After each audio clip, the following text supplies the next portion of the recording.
and welcome to this afternoon's session. My name is Peter Memia. I am with the University of Maryland, and my co-moderator is Sally Pearson. She's with the University of New South Wales in Australia. We are excited about this afternoon's presentations, which are divided into two streams. The first one is the key strategies in the field of antibiotics. The second is the using of data for medicine and research. So all our presenters are accounted for, so there's no loss to follow up. So we'll be having 5 presenters this afternoon. So without much ado, I would like to introduce our first speaker, who has done a lot of work in the field of antibiotic resistance. He's the chairman and the founder of REACT, which is an international collaborative network organization dealing with antibiotic resistance. I would like to welcome Otto, Gunnar, Kaz. Thank you, Peter, for the introduction. Ladies and gentlemen, it's a great pleasure to be here. Thank you for organizers for inviting me to make this presentation. I will already from the beginning acknowledge Dominique Monet from the European Centre for Disease Prevention and Control for lending me some of his slides on the European perspective. Now, I think all of us that are working in this area struggles with this vicious circle. Now, first of all, I'd like to tell you a little bit about the European Union, because my presentation will be focused more on the EU and not on the whole Europe. Here's a number of states, different numbers of inhabitants, different economy, and it's a patchwork of cultures. We're joking between the countries, but there's also a healthy culture of benchmarking, and I will tell you a little bit. We have been utilizing that as a tool to get forward. Now, we're all struggling with the problem to visualize this tremendously important health issue. And there is no data, and without data there's no awareness. Without awareness there's no priority on the political level, and there's no funding. So having been active on the European and also lately on the international level, I can retrospectively say that the strategies could probably, in Europe, could probably be summarized as follows.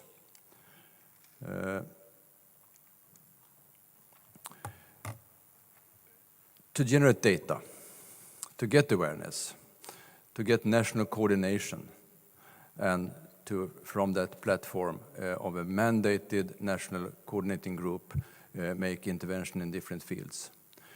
And the national coordination needs, of course, to encompass infection control, surveillance, education, communication, research, and so on. It needs to be one body doing that with a mandate from the government. There is something I think many of you are already familiar with, European Antibiotic-Resistant Surveillance, EARSnet. It's building on national surveillance programs, but validated data and then incorporated into a central database. And this is what you can get out of that. You can see the mapping in this case of ESBL producing Klebsiella. This slide was in fact released just 45 minutes ago in Brussels at a meeting. So this is what you can see. There is a variety of figures and resistance rates in Europe. And there will be a discussion on why. Again, antibiotic consumption is also measured in a European system, which has been working for many years now. And I don't think that you can see all of these figures and names of antibiotics, but the main message is really the big difference between countries still. In this last year's figures, Greece is in the top, and among the EU countries, the Netherlands at the bottom. And there are a few other non-EU countries also participating, as you can see in this program. This is good because this creates discussion about differences and why should it be like this. We don't believe that people in Southern Europe are needing antibiotics more than the one in Northern Europe. Must be other kinds of explanations. Another data that is clearly missing is the burden, human burden of antibiotic resistance. And 2009, this report initiated by REACT and conducted with ECDC and EMA together with REACT generated the first study in Europe. on the burden of resistance, where we can find that 25 patients yearly die as a direct consequence of antibiotic resistance, and the economic burden is high, 1.5 million euros in total. These data generates political reaction and awareness. And awareness can be dealt with in many ways. Since 2008, there is something called European Antibiotic Awareness Day. This is something that is steered and led and supported by the European Centre for Disease Prevention and Control, which provides tools, concepts, research, data, and a lot of facilitation for every country to every year participate in this, often with the Ministers of Health, in press releases, press conferences, and so on. So this has been a major success in getting awareness among European countries. And in fact, tomorrow, on the 18th of November, is this year's Antibiotic Resistance Awareness Day. From there, moving to national platforms. Health cannot be strictly regulated in the EU, except for some areas. But the health ministers, the health council, can make recommendations. And this was what happened in 2001, where there was a recommendation on the prudent use of antimicrobial agents in the EU.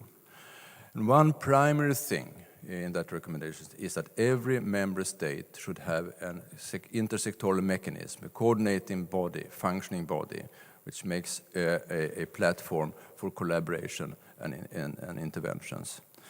This is something that has been discussed during this week, also discussed in WHO resolutions, and it's really a must, I think, to get this on the top political agenda. And how have we succeeded then in the EU? Well, not too bad, I would say. Sweden, my own country, was the first in 1996 to constitute such a platform called Strama. And then many other countries has followed. And in this slide, you can see that 18 countries at that time had such an intersectoral mechanism for collaboration on antimicrobial resistance strategies. Some results. This is again Sweden. This is antibiotic prescriptions per 1,000 inhabitants per year over time. And you can see the red upper curve is the small children, where a significant decrease of antibiotic use has been taking place over the years. In fact, 50% or more of antibiotics has been taken away without any negative consequences. These are the children with common colds, with cough, with sneeze, that were given antibiotics unnecessarily. In the other age group, it's a little bit more difficult to see the change, but there is a trend in these age groups. The most difficult one to deal with has been the elderly in the middle here. Another example is France, which annually during the winter season have massive campaigns on reducing unnecessary antibiotic use. And you can see again in the younger age group, significant drop, and also overall almost 25% of the antibiotic has been taken away. So it can work, but it needs coordination. A very good thing, although maybe not so often you see this, but if you look at the next slide, you can also see that in France and Belgium, even resistance rates in common pathogens, outpatient diseases, has been minimized, like Streptococcus pneumonia and Streptococcus pyogenes. So you can even see a correlation between reduced antibiotic use and resistance. Now, in the hospital, I just want to advertise something that I think is a very nice tool if it could be implemented. This is in one hospital in Sweden where doctors compulsory need to indicate the indication for the prescription before giving the patient the antibiotic. They have to state whether this is a community-acquired or hospital-acquired infection or if it's prophylaxis. And they have to indicate the indication for the prescriptions. They must do that. Without that, no antibiotic will be given to the patient. And you can see we have been struggling with too much use of cephalosporins in pneumonia and trying to advocate instead penicillin use. And when this tool was implemented here, you can see that was a significant break. If you can have a real-time measurement of how prescribers behave, you can more easily get a change. Now I move to another aspect on this, which is also very, very important, that has been taken seriously on by the EU lately. And this is the fact that antibiotic resistance is increasing and drug development is significantly decreasing. This is a dangerous situation we are facing, or we're already in that problem. We need to change the market system. Obviously, the industry has not delivered the drugs we used. We need to change something here. There was a conference during the Swedish presidency of the EU in 2009, where multiple stakeholders, not only industry, but governments, academia, small and big companies, and civil society discussed this problem. This has led to negotiations within the health ministers in the EU, and they asked the EU Commission to produce an action plan on this problem. Why should public sector be involved in this? Well, there is a market failure. We have an impending health crisis. There is a high health and economic burden from resistance. This clearly justifies an intervention from the public sector. There is an urgent need for new antibiotics since the overall capacity of innovation is low. It's too low. Many companies have been pulling back from this area. And as we will hear from the next speaker, there are also major scientific challenges. Now, who's going to do this? Who's going to produce these drugs that we really badly need? I think this needs to be done in a new fashion, a much more open collaboration where knowledge sharing among sectors and among stakeholders is taking place. So we need new collaborative models. Again, why should public sector be involved? Yes, because we need a system where we don't misuse the new drugs, as we've been doing for 70 years. We just have to restrict the market without leaving patients out of access, which is easy to say, difficult to do. We need to de-link return of investment from sales. Sales cannot any longer be the major driver for return of investment. We need to find other ways to compensate for the research investments. We need to get away from the big marketing. This is absolutely a key issue. So we need a completely new business logic here. I can just announce that just 1 hour ago in Brussels, the EU Commission released their action plan on antimicrobial resistance, where you can see that this business model is now slowly emerging, or maybe even not slowly, it's maybe quickly emerging. Since there will be a launching now between the European Federation for Industries and Associations, FPI, and the IMI, which is the Innovative Medicines Initiative, to take on antimicrobial resistance research and development in a new way. So I know I have 3 minutes left, and I will give 2 minutes to you, because I'm going to end now with just saying that in such a new situation, where we may face that new drugs are being developed in a new system, we need to address this issue of the balance between access and excess. We cannot any longer have these new drugs leaking in the informal sector. We need to control it much better, and we need to secure that everyone in need get access in an affordable way. Thank you very much for your attention. Well, thank you very much, and especially for saving us some time. We'll move to our next presenter, who is the Director of Health Policy with the European Federation of Pharmaceutical Industries. I would like to welcome to the podium Brendan Byrnes.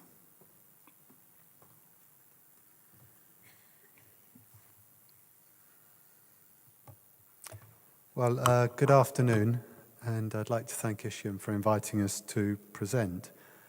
A few introductory words about FPIA. We're the trade association for the research-based pharmaceutical industry in Europe. Our members are multinational drug companies, including most, if not all of those involved in antibiotic R&D. Our main interlocutors are the institutions of the European Union. Within the membership, we probably account for a significant proportion of private sector antibiotic drug development. And our members are involved in the whole innovation cycle, from discovery to clinical development to getting approval from regulators and payers, and then back to the beginning of the cycle again and finding new ideas. And that's our core expertise. Our members also produce and sell off-patent antibiotics, but I couldn't claim that we represent that part of the industry either in the EU or globally. One thing I do want to emphasize is that we are commercial entities and we need a business case to carry on R&D, which is something I'll come back to. As an association, our engagement in this issue was prompted by the recognition that society's expectation of us is that we bring needed drugs to market. It's what's expected of us. Yet, despite that, we have a trend in new antibiotics coming to market, which shows a decline in quantity and diversity, and most surprisingly, a lack of drugs to treat the most serious infections. If it was a decline over a 5-year period, you could put it down to a statistical anomaly. Not many drugs are launched every year, and fluctuations can be expected. But this is a pattern which seems to have developed over the past 30 years, and it's also reflected in the number of companies that were active in the area then and the number that are active now. So, there's a pattern of industry disinvestment at the same time as the problem is getting worse. I don't think we were alone in that disengagement. I think probably public authorities also deprioritized the issue of resistance to some extent. But I think what we lacked was an integrated approach. Public authorities assumed that the industry would continue to introduce new antibiotics, while also, and quite rightly, being concerned to control their use to a greater extent. While the industry was progressively deterred by diminishing economic returns and difficult science, while staying focused on its existing business model and not looking at alternatives. I hope we're starting to move beyond that point.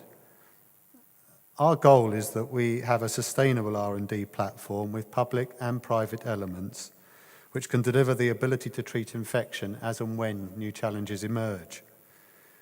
To achieve that, we're going to need a variety of strategies and collaborations, but we are committed to being part of this effort.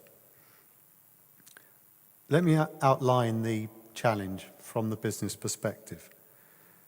We fund our investments in R&D by selling medicines at a relatively high price during a limited patent life. The patents are normally 20 years, but are usually 10 to 12 years of effective patent life on the market. Investment decisions in companies are made on calculations of cash flow. Now, these things don't work for new antibiotics. First, it's widely accepted that new antibiotics will be reserved and will be only gradually released to the market. The desire to control the usage is understandable, but it will reduce sales, and hence the ability of the innovator company to recoup its R&D. When we spoke to our members, they were very clear that it's getting harder and harder to justify antibiotic projects. So this is not just a future problem, it's an issue we're facing today and which has contributed to the unhealthy state of private sector R&D. The same contradiction appears when you look at genericization. Normally in the pharmaceutical business model, genericization is viewed as an opportunity to deliver lower prices and significantly increase consumption. But once again, at least the significantly increased consumption is not necessarily what you're looking for in this area. So I make no apology for presenting a very business-based case. It's our view that reshaping of the business model has to motivate companies to invest or reinvest in this area. To put it very plainly, companies have to want to invest in this area. You can't make them. But if I turn then to what's wrong with the existing model, it's quite inadequate to just say, we're not making enough money and we'd like you to give us more. We need to look at what we can improve and what society expects from us. First of all, how can we make the process more efficient? Well, it seems to us there is insufficient collaboration in research. We have scope to improve research by better sharing of data. And as Otto mentioned, this is something we're actively looking at, initially in the context of the EU's Innovative Medicines Initiative. And we hope to be able to announce a programme under that partnership later this year or early next. It will be a major departure from current industry practice, and a lot of effort is being made at present to make it happen. We see that as a first step in putting the new business model in place. It's not intended to be a one-off project, but a pilot for how we might work differently in the longer term. And it could involve new molecules, it could involve using the legacy of experience from past failed projects and libraries held by companies who have exited the area.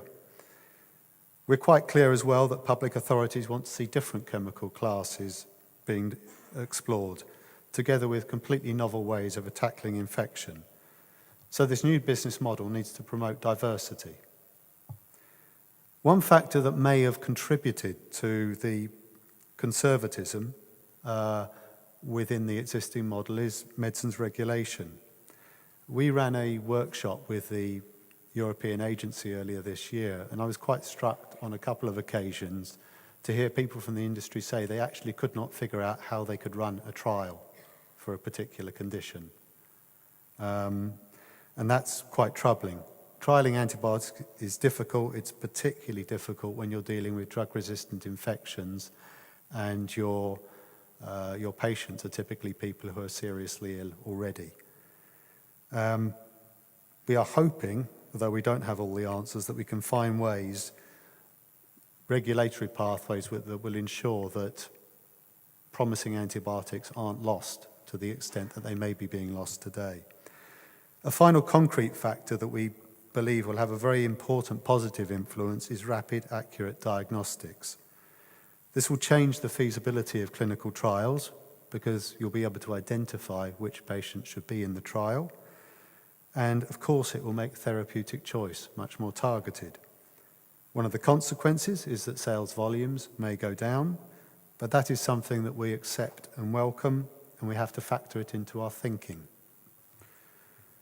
The new business model also needs to meet society's expectations. The most obvious of this, that it delivers safe, effective antibiotics. But it can also be expected that public support for antibiotics will be conditional on ensuring equal access to all citizens of the world. And this partly reflects the nature of the problem. It is a global problem. And that in itself will raise a whole new set of challenges, many of which actually lie outside the competence of the industry. Overall, we need a very good level of alignment between societal needs and the business model, and the political investment in the new business model needs to deliver. We can't afford to be back here in 10 years' time looking at a continuation of present trends in R&D. Turning from the principles to the practicalities, what would work? How do we kickstart antibiotic research? One hurdle is payers. Pricing and reimbursement bodies tend to compare prices against the cheapest generic. That makes viability a real challenge. The prices should reflect value and be aligned with public policy objectives. But at the same time, the dilemma is that unless what we do on price is balanced with other policies, there's a risk that an ill-considered approach to price could end up incentivizing inappropriate use or restricting access. I think our initial assessment is that although forms of incentivization and motivation take many different forms, we don't think there's a one-size-fits-all here. Some suggestions ignore the public policy and geopolitical dimensions. For example, extended patents or data protection are very effective incentives, but they're unlikely to generate any income for products that are being held in reserve.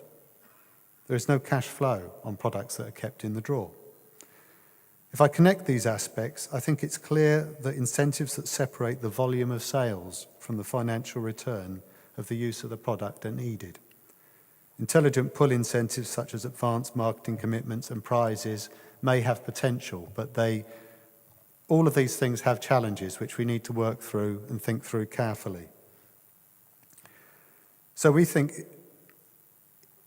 the new business model will have a number of different elements, and part of that is because people want a number of different things. They want a greater number of new antibiotics, they want greater diversity, they want minimum financial impact on healthcare systems, they want incentives to conserve rather than to promote, and they want global access.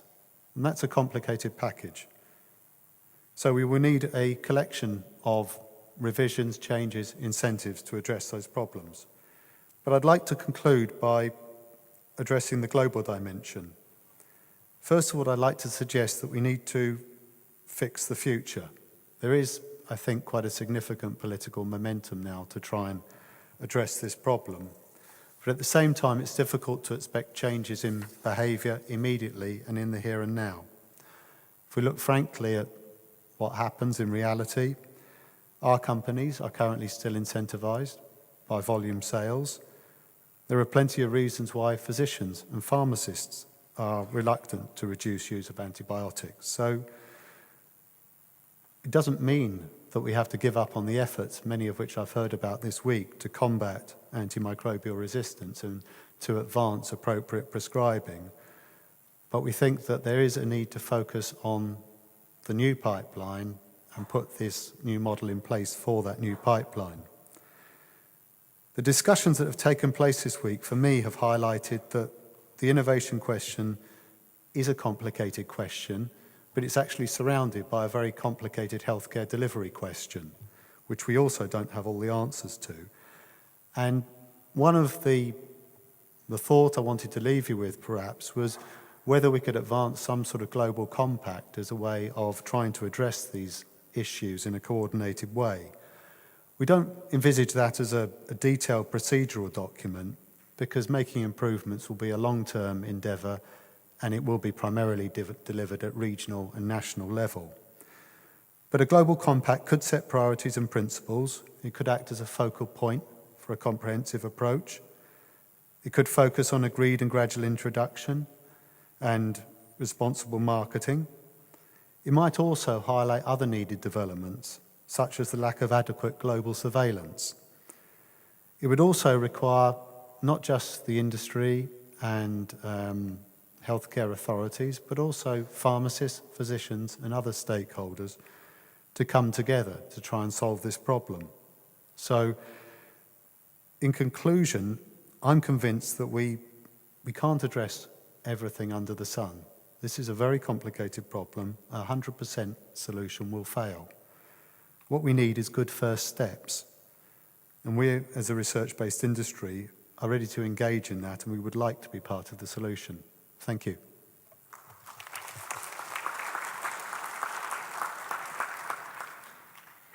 Sadly, we don't have a lot of time for discussion this afternoon, but before we move on to the method stream of this afternoon's session, I'd like to thank Otto and Brendan for their presentations and briefly summarise. Otto and Brendan, please jump in if I have summarised this incorrectly. The messages I got were drug resistance is increasing, drug development is decreasing. Both of you highlight significant scientific and economic challenges in the area. And certainly the business model in this area needs a drastic rethink. Sales are no longer the major driver in this area. Both of you, before you got up here on stage, we chatted, and clearly the running theme here is controlled use is the key. Would you like to add anything to that? Terrific. Thanks to both of you. Now we're moving on to the methods stream. And really in this session, what we're trying to highlight is the strengths and challenges of using different types of data for medicines use research. Most importantly, this session is actually about showcasing some new talent in the area. And I'm delighted to introduce three speakers for this afternoon, the first of whom is Inthira. Now, I have The guys have kindly let me introduce them by their first names only, so as not to embarrass myself with my clunky language. So Inthira is from Thailand, and she's going to be talking specifically about hospital prescribing data. Thank you. Thank you very much for the introduction. Good afternoon, ladies and gentlemen. I'm pleased to have an opportunity to share my experience in strength and challenge of data of medicine use research. When we use the electronic hospital prescribing data. So when we think about the hospital prescribing data, normally we use this list of data sets to do the research in the medicine use. First of all, we think about the demographic data, which is age, gender, and others. Second, we use the diagnosis and procedure. In Thailand, we use International Classification of Disease Code version 10 or ICD-10. And in Thailand, we also have the Thai modification version also. For the procedure, we use the ICD-9 clinical modification. Next thing, we use the prescription data. Prescription data, we use the generic name, dosage form, strength, amount, price per unit, and dosage regimen. In fact, we think about the trade name also when we want to differentiate the use of between the original brand and local made brand.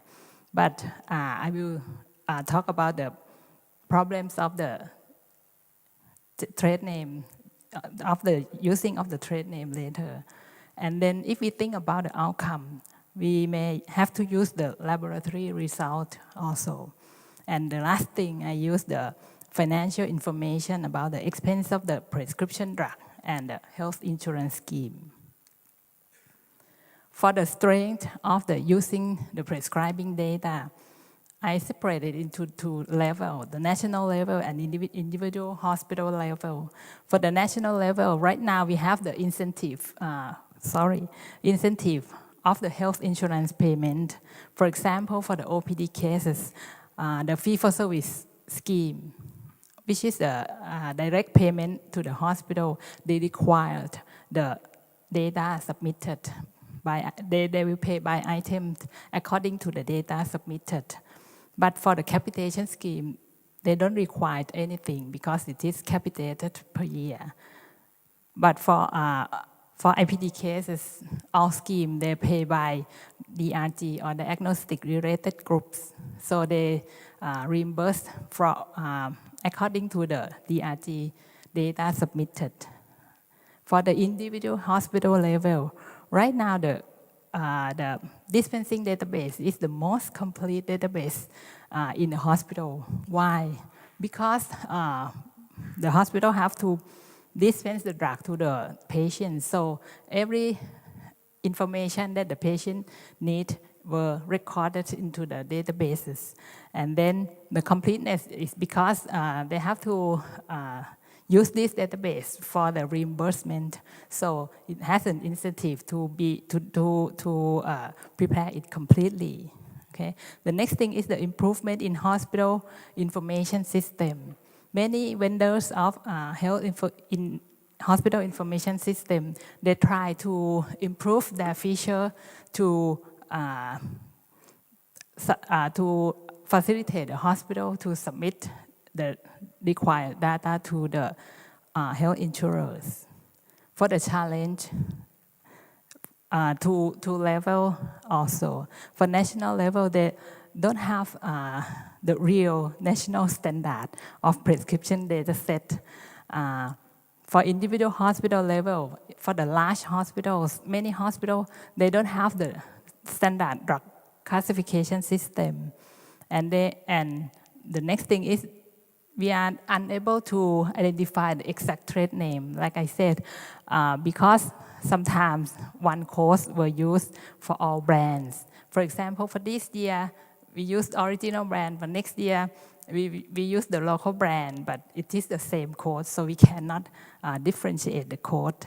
Okay, and in some hospitals they have two codes because for one drug, they have two brands in the hospital, one original brand and one generic brand. Any local made brand, it is the one code for the generic brand. And for small hospital, some more problems add on. One thing is that in some small hospital, they have different database. For example, diagnosis is in one database.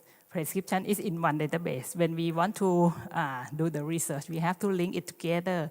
And sometimes there are some mismatch also.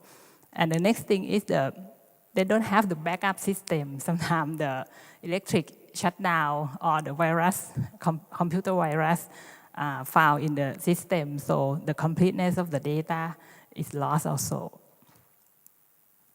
This is the example. For example, SIM201E is the code for simvastatin. For this hospital, they have one code for all brands. In the first period, only the original brand, so-called. So in the transaction, this code means so-called. For the next period of time, there are some local made brand. So this code means the other brand. So we cannot differentiate. What is the solution? When we think about this, we try to use the other information like a cost per unit to identify. At this time, the cost per unit is 42 baht, so it is original brand. And for the other period of time, it is the local made brand, something like that. Okay. For the completeness, in some when we want to use the data, we try to see the outlier of the data.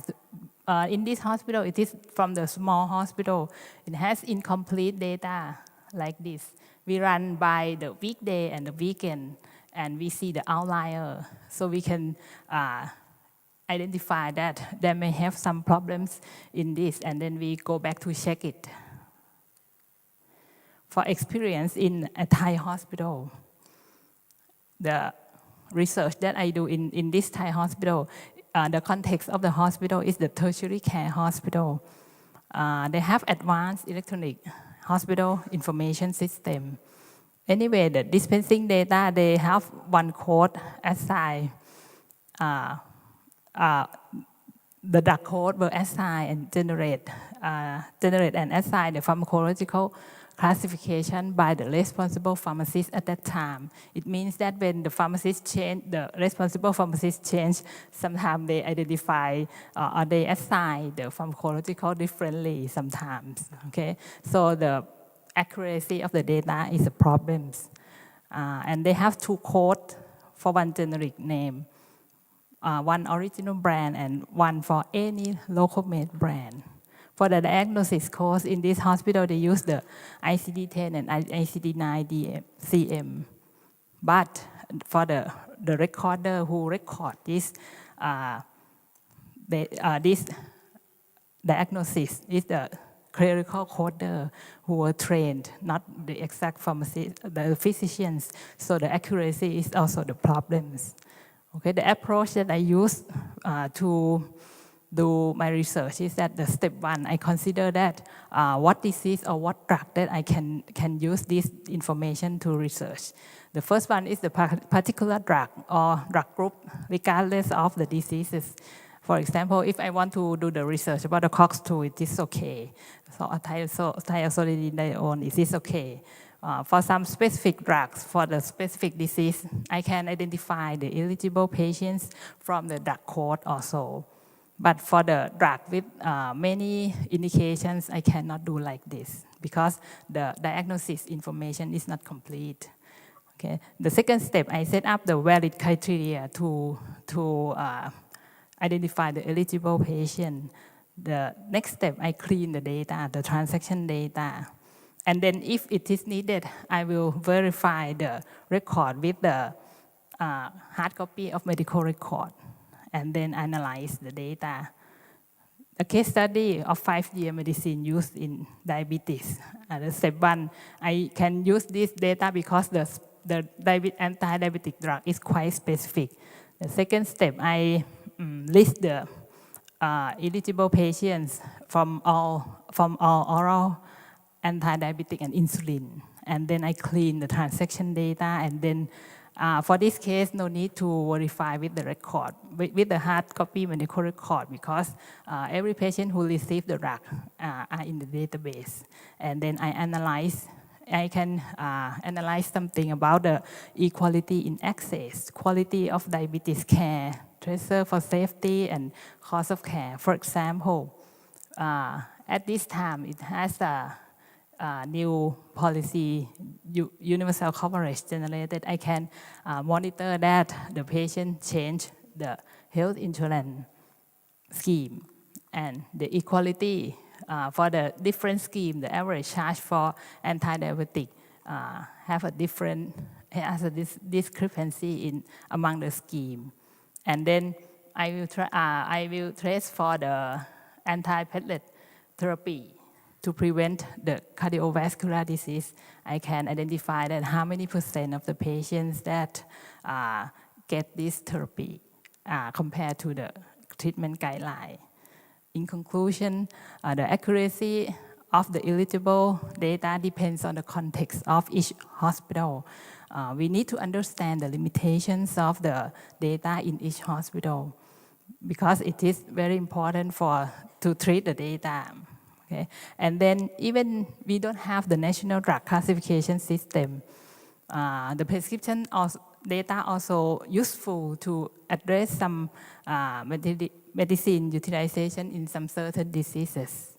So that's all of my experience that I want to share this today. Thank you very much. Thank you very much, Inthira.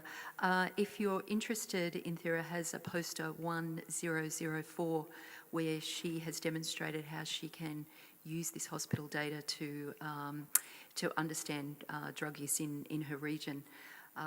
We are running a little short of time, so we'll have to move on to the next speaker, who is Andrea, who is from Brazil, and she's going to move across and talk to us about IMS sales data.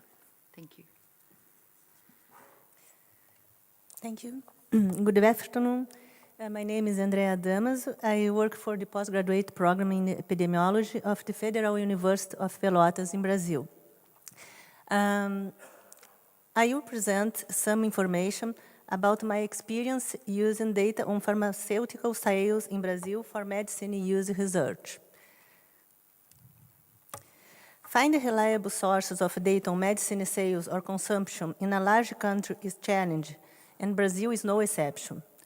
Because health insurance companies do not reimburse patients for their out-of-pocket expenses with medicines, private pharmacies do not rely on the standardized data sets about medicine sales that could be used for research purposes.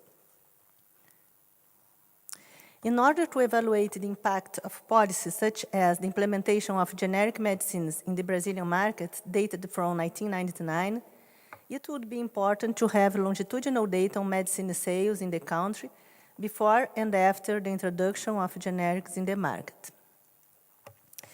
The objective of the study, which I used the data on pharmaceutical sales, was to describe changes in market share of selected medicines over time, following the 1999 Brazilian generics law. Here I am showing photos of the three types of medicines available in the Brazilian market: generics, original brands, and similares. The generics are the only group of medicines considered interchangeable with the original brand. In Brazil, all generics must be commercialized unbranded, and they have some package characteristics for help identify them. Similares are all brand medicines available on the market, excluding the original branded. It is named branded generics in other countries, but not in Brazil. The study design was a time series analysis, and the data was provided by IMS Health, a leading provider of information service for the healthcare industry around the world. IMS Health data in Brazil are longitudinal data on sales by wholesalers to retail pharmacies. We analyzed data collected between 1998 and 2010. Data comprises a monthly audit of more than 58,000 pharmacies, and the sample strategy includes a stratified cluster sample of 11 regions. The sampling units are 130 pharmacies representing direct sales and more than 400 wholesalers. The reporting time covers all days of the month, and the projection is regional for pharmacies and wholesalers. We analyzed more than 8,000 products marketed in Brazil between 1998 and 2010, focusing on medicines used in diabetes, medicines to treat hypertension, and systemic antibiotics. Before I start talking about some specific challenges for those using this data set for the first time, I would like to acknowledge the help I got from Anita Wagner, Dennis Rosdegnan, Laura Faden, Christian Lu, and Peter Steven. It has been great working with us on this. Anita organized the conference calls each 15 days from September to the end of December 2010, which would be the first deadline to send abstracts to ICUM. It was a difficult task to put together people from Brazil, United States, and Australia at the same time. In fact, each of the fortnight calls was a great challenge. It began with the understanding of the variables codes in the data set. After, we needed to decide if we would use monthly data or quarterly data, and we should select the therapeutic categories to be analyzed. After this kind of decision, we needed to change the format of the data set to be possible to run our analysis. And so we needed to learn with Dennis how to work with Excel pivot tables. Many other doubts and questions arose during this process, but now I will highlight two characteristics of the data set which can be challenging to deal with. One refers to the therapeutic group classification, and the other to the identification of the generics in the data set. Thinking about therapeutic group classification, IMS dataset uses anatomical classification, which is similar to the World Health Organization ATC classification. The main purpose of the ATC classification is for international drug utilization research. It mainly classifies substances according to the therapeutic or pharmaceutical aspects. ENFRA classifies products mainly according to their indication and use. The primary objective of this classification is to satisfy the marketing needs of the pharmaceutical companies. Therefore, a direct comparison is sometimes difficult due to the different nature and purpose of the two systems. Considering the therapeutic groups which we decided to analyze in Brazil, both classifications were equivalent. But for other ATC groups, it would be necessary to adjust to the IMS classification in order to obtain the molecules of interest. For this adjustment, there are some documents conducting ENFRA-ATC comparisons. Specifically in the Brazilian situation, the main challenge was to identify the generics in the data set. The IMS health classification of products includes the following types: licensed brands, original brands, other brands, patent not available, and unbranded. In order to identify the three types of medicines available in Brazil, according to the IMS health classification, we conduct a reclassification in the data set. We kept the same classification for licensed brands, original brands, and other branded medicines, and we evaluate case by case all medicines originally classified as patent not available and unbranded. Our main objective was to identify which medicines from these two groups, patent not available and unbranded, were generics, considering that all generics in Brazil are unbranded. We didn't use the IMS classification of unbranded as generics because sometimes the information in the data set was collected using the unbranded name even when the medicine had a brand name. Also, some medicines classified as unbranded presented brand names. These two situations could lead to a misclassification of the generic medicines without a detailed review of the data set. About the patent not available classification, which in general included natural products, also showed some problems such as the presence of a few cases of antibiotics in these groups. In order to identify the generics within the group of patent not available and unbranded medicines from the IMS dataset, we used basically three informations. One from the Anvisa, that is the National Agency of Sanitary Surveillance. Anvisa provided a list of the data when generics were approved to be commercialized in Brazil. Also, we used the IMS launch data, which is the PEC launch data provided by IMS dataset, and a Brazilian website, which includes all Brazilian medicines available in the market and classify products as generics, original brands, and similares. Moreover, we considered the data when the first generic was launched in the Brazilian market, February 2000, and then data of a regulation, September 2001, which obligates similares to be commercialized using brand names. As a result of this reclassification process, out of the patent not available plus unbranded from the IMS original classification, which accounted for 32% of the medicines from the dataset, 20% were classified as generics. As a conclusion, I can say that in spite of the challenge of adapting data initially targeted to the industry to a source of information to medicine use research, data from IMS Health made it possible to evaluate the impact of the generic medicines policy in the Brazilian market share. Thank you. Thanks very much, Andrea. Andrea has a poster 998 if anyone would like to go and have a little more of a look at some of the work she's undertaken. The next speaker is Brian, and we're actually offering a prize for anyone who can find Brian's poster in the auditorium. I look forward to hearing your presentation, Brian. He's actually going to be talking about self-report data. Thank you. Thanks, Sally, for the introduction. I'm going to talk about the strengths and challenges of data in a household survey for the WHO that we have recently been working on, and that's the team I've been working with.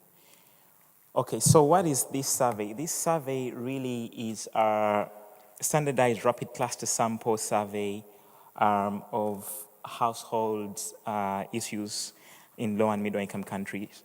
And it consists of a set of structured questions on household demographics and socioeconomic status and behavior and opinions at household level, and their experiences with the use of various public health and private healthcare facilities to really find out several issues such as how they access medicines and where they get their medicines from and how much they pay for them. So whereas we have a wealth of information about this at country and regional level, we don't really have that much information at household level. So that's what this survey aims to do.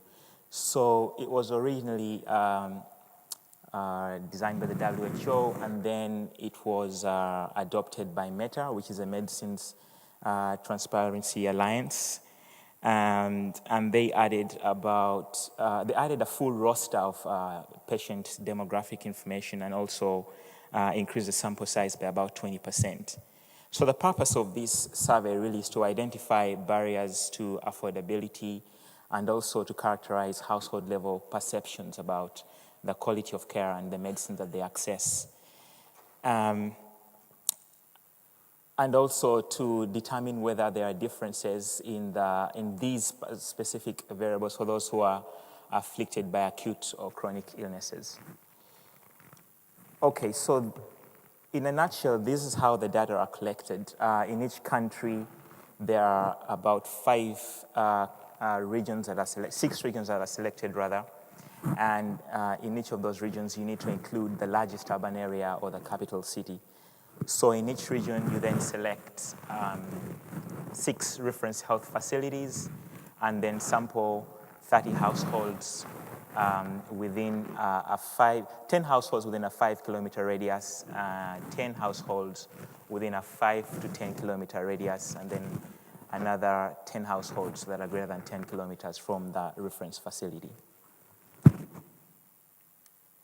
So what are the strengths? The strengths, I think, are that you can actually get a very robust description of issues to do with medicines at household level.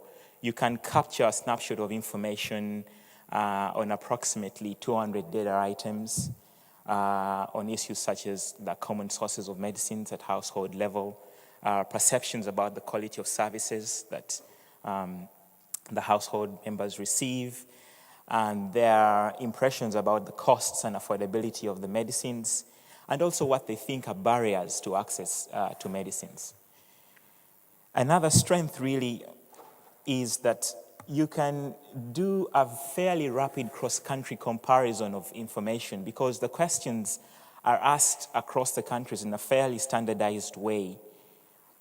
So this is an example, for instance, about the level of knowledge about medicines nomenclature at household level in Ghana, Jordan, Kenya, Philippines, and Uganda. And this is a petal graph.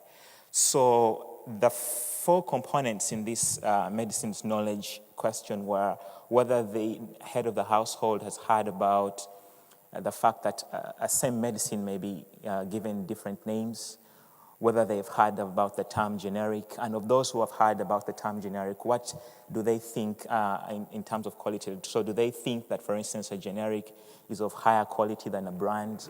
And do they also think that a generic is of lower price than a brand? So really the surface area of the petal will tell you quickly the level of knowledge in each country, at least at household level.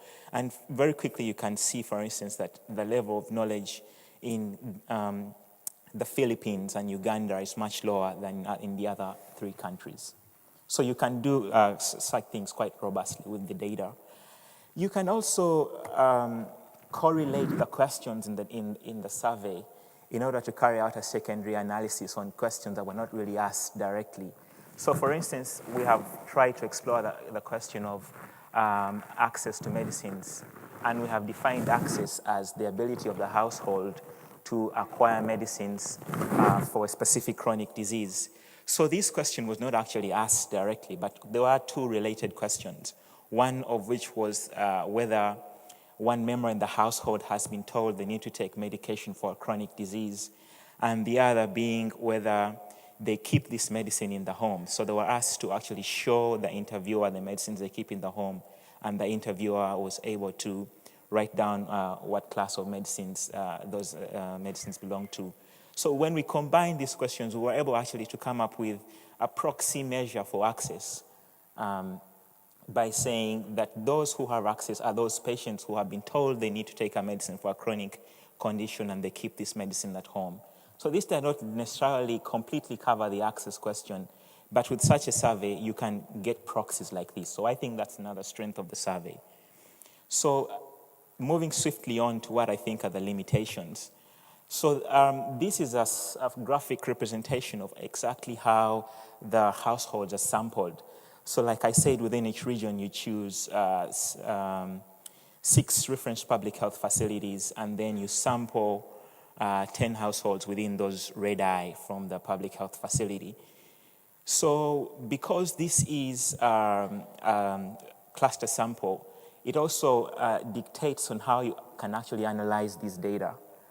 So you, for instance, if you wanted to do a model to using the previous question about access to find out what are the household level determinants of access to medicines, you will need to, for instance, do a mixed effects logistic regression model by specifying the factors that you think are confounders of access in the fixed effects, rather in the random effects portion of the model, and then the clustering variable, because the data are collected in clusters in the fixed effects portion of the model.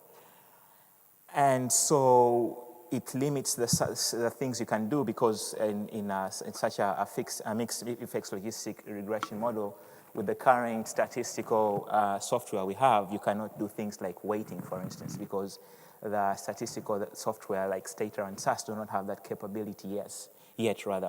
So the modeling can get a bit complicated depending on how complicated you want to get.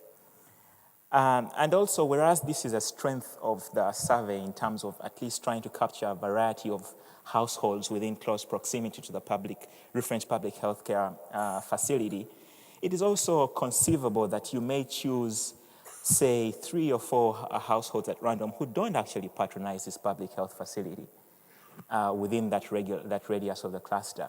So how representative that sample will be of those households who go to that facility is slightly in question. But nevertheless, there are certain things you can do to go around that. So we've tried to put things like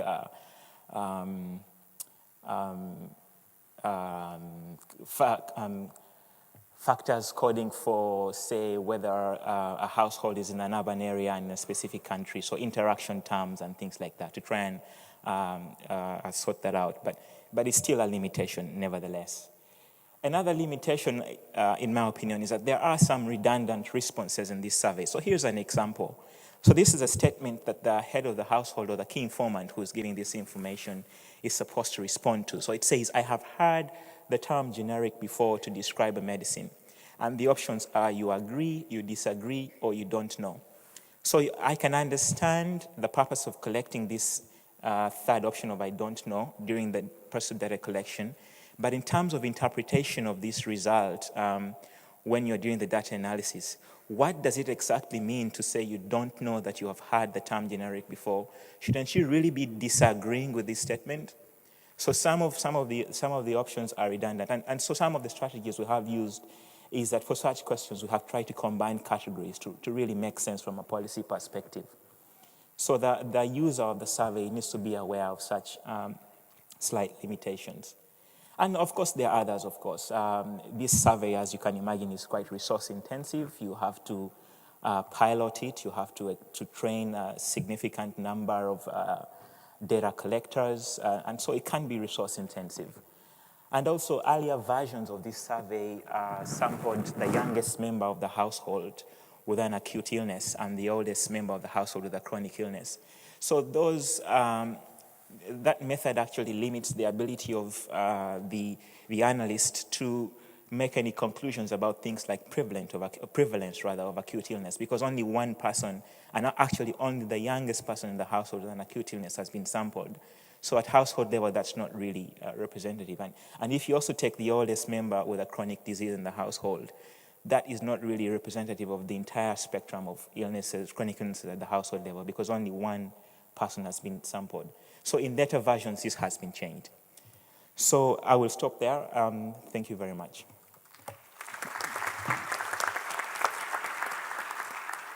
Thank you very much, Brian. That draws our session to a close. Just to summarise the methods theme, I think what we've learnt today is certainly incredible opportunities with the types of data that have been featured today. But we've also heard that using this data comes with incredible challenges. And most importantly, it's really understanding the quirks of the data, what the data can be used for, what it can't be used for.